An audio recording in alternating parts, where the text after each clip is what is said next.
Hello everyone, কেমন আছো সবাই? আশা করছি সবাই ভালো আছো, সুস্থ আছো। আর আজকে মিনি ব্লগটা আমি স্টার্ট করলাম একদম সকাল 6টা থেকে। তো কাল থেকে আমি মনে মনে করেছি যে ফ্রিজটা আজকে পরিষ্কার করব, তাই সকাল সকাল ঘুম থেকে উঠে গিয়েছি। আর বাসনগুলো আমি রাত্রে মেজে রেখেছিলাম যাতে করে আমি ফ্রিজটা পরিষ্কার করতে পারি, তার জন্য। তো সব সময় যখন সবজি থাকে বা খাবার দাবার থাকে তখন কিন্তু আমার পরিষ্কার করা হয় না, যেহেতু ফ্রিজ লোড থাকে তার জন্য। আর আজকে যেহেতু সেরকম কিছু নেই, তো তার জন্য আমি ফ্রিজটাকে আজকে ভালো করে ধুয়ে পরিষ্কার করে নেব। তো তার জন্য আমি এই দেখো ফ্রিজে যে ডালাগুলো আছে সেগুলো আমি খুলে নিচ্ছি। তো এইগুলো আমি সাবান দিয়ে ভালো করে পরিষ্কার করে নেব।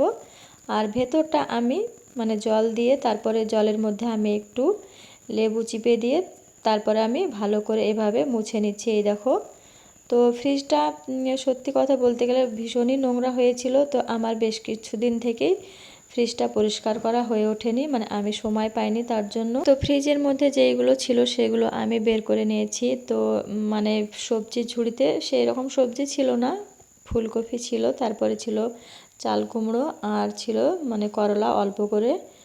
তো সবগুলোই আমি বের করে নিয়েছি। তারপরে আমি এই দেখো ফ্রিজের যে পাল্লাটা, সে পাল্লাটাও আমি ভালো করে এভাবে মুছে নিচ্ছি।